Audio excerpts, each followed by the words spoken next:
Olá, gente boa! Estamos de volta falando sobre a Bíblia. E você já percebeu que eu estou falando da formação da Sagrada Escritura, a formação da Bíblia. Não estou entrando em detalhes sobre este livro, aquele livro. Não, estou aqui para dizer sobre a evolução da Sagrada Escritura, sim, para chegar até esse calhamaço aqui, ó. Essa aqui é a Bíblia hebraica, tá? Até esse calhamaço aqui, ou uma série de uma Bíblia pequenininha que você tem, gente, são 3.000 anos ou até mais de formação da Sagrada Escritura, tá bom? Então, ó, eu estou com a Bíblia hebraica, já falei um pouquinho sobre ela, que é o texto oficial do judaísmo, chamado de Tanakh. O que é a Tanakh? A Torá, os 5 primeiros livros da Bíblia, os livros dos profetas, os Nevim e também os escritos dos judeus. O que é a Bíblia hebraica? É o texto oficial do judaísmo, a Tanakh, onde se tem ali o pacto de Deus, a aliança com o povo de Israel, e ao mesmo tempo encontra aqui, além dos 5 primeiros livros da Bíblia para eles, da Bíblia hebraica, que é a Torá, reúne também os profetas, chamados de Nevim, e os escritos históricos, chamados de Ketuvim. Reunindo a Torá, os profetas e os escritos históricos, vai se chamar Tanakh.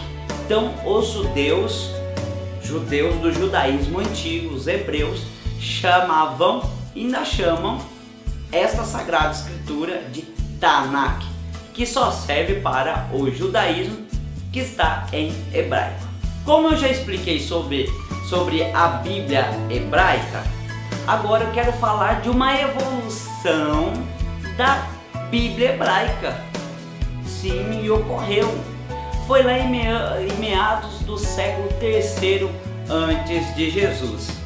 O que aconteceu? Me perdoe que eu preciso de um papelzinho aqui para te ajudar. O que aconteceu? Com a expansão do Império Grego, lá pelo século IV antes de Jesus, eu tenho que ter um mapa que vai explicar. Mas antes de falar do Império Romano, do Império Grego, antes de falar do Império Grego, eu quero explicar que o povo de Israel, o povo judeu, de toda a sua formação até no tempo de Jesus, sempre foi, vamos dizer assim, perseguido entre aspas, mas na vida deles sempre teve algum império impondo suas culturas e, sobretudo, preocupado com o comércio. Olha bem para o mapa que eu vou explicar isso.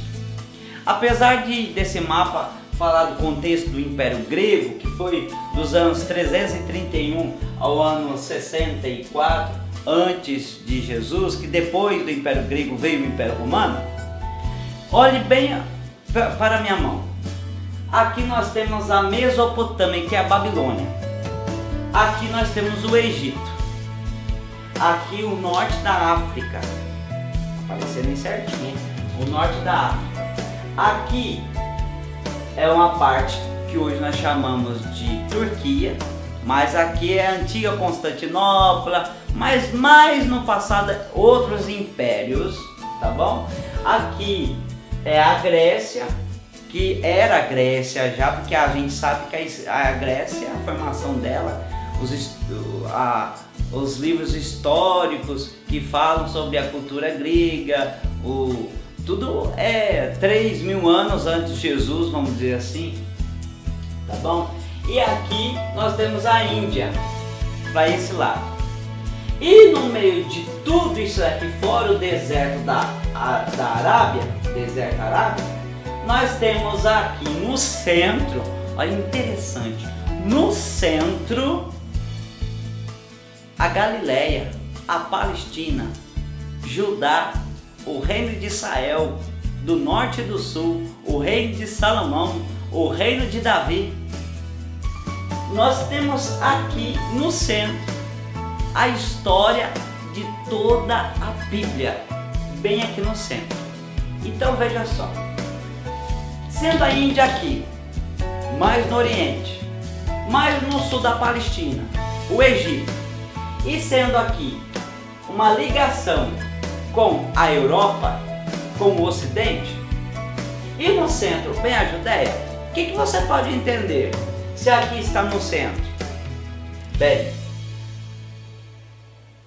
aqui se forma um corredor comercial, um grande centro comercial, porque de um país para o outro tem que circular. Quem está aqui na Índia, se quer fazer comércio com o Egito, não vai querer atravessar um deserto, que é enorme, gente. É maior que o estado de Minas Gerais, São Paulo, Bahia, uma parte do Brasil. É enorme. E outra, no deserto está perdido, não se sabe como viver lá. Então, vejam só, e para todo lugar que passa você vende. A vida do mascate é isto, para onde passa ele vai vender. Então, quem está na Índia quer fazer comércio com tudo isso daqui. Então ele vai passar pela Babilônia, pela Mesopotâmia, para começar também a entender que o clima favorece muito a vivência e sobrevivência humana. Então, essa região aqui é todinha banhada de rios. Como aqui, nessa região da Fenícia, onde está a Palestina, onde tem mar, tem altitude e também tem chuvas. Então essa região também tem rios. Aqui tem o rio, olha o famoso rio Nilo no Egito. Então onde tem rios tem sobrevivência. Então quem faz comércio da Índia vai passar pela Babilônia, aí vai descer aqui, vai cruzar a Síria. Gente, os tapetes indianos, os condimentos, vai passar pela Síria, pode fazer comércio na Fenícia, pode fazer comércio com a Judéia, aqui no tempo do Império Grego, vamos dizer assim, mas até antes, muito antes, e vai fazer comércio até com o Egito. O ser humano existe há milhares de anos, gente boa. E depois, se quiser, pode continuar fazendo comércio com toda essa região, indo até o Ocidente. Gente boa, só para trazer uma informação, no tempo de Jesus, em Roma, já tinha artigos luxuosos da Índia. E muito mais antes, já havia também. O comércio sempre foi fundamental na vida do ser humano. E na Sagrada Escritura, ele não foge e ele também favorece. Por que favorece? Quem controla toda essa região aqui, controla o comércio, controla os pedágios, controla o dinheiro, controla o meio de sobrevivência, faz a moeda circular. Apesar que aqui eu tenho o Império Grego, vamos falar no Império Grego. O Império Grego representa tudo aquilo que o Alexandre o Grande conquistou. Mas ainda tem o Império antes do Império Grego, o Império Persa, que Alexandre o Grande tomou. Tem o Império Babilônico, que antes quem tomou foi Persa. Antes da Babilônia cair, que a Babilônia era forte, e Babilônia tomou o Império Assírio. Olha só, antes do Império Assírio, nós tem os povos filisteus que pressionaram o povo hebreu. Tem a guerra dos hebreus contra os filisteus na Sagrada Escritura. Antes dos filisteus, tem os povos do mar, que esses povos todos fortificados aqui, que comandavam aqui.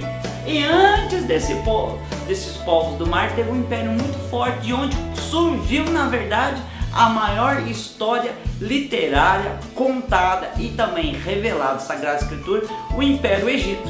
O Império Egípcio, que é por volta dos anos 800 anos antes de Jesus nascer, comandava tudo isso daqui. Era o Império Egípcio. Comandava porque precisava de escravos estrangeiros para reerguer todo o Império Egípcio, que a gente já conhece suas histórias, sobre todas as grandes pirâmides. Para construir tudo aquilo, muita mão escrava, muita mão humana. Bom,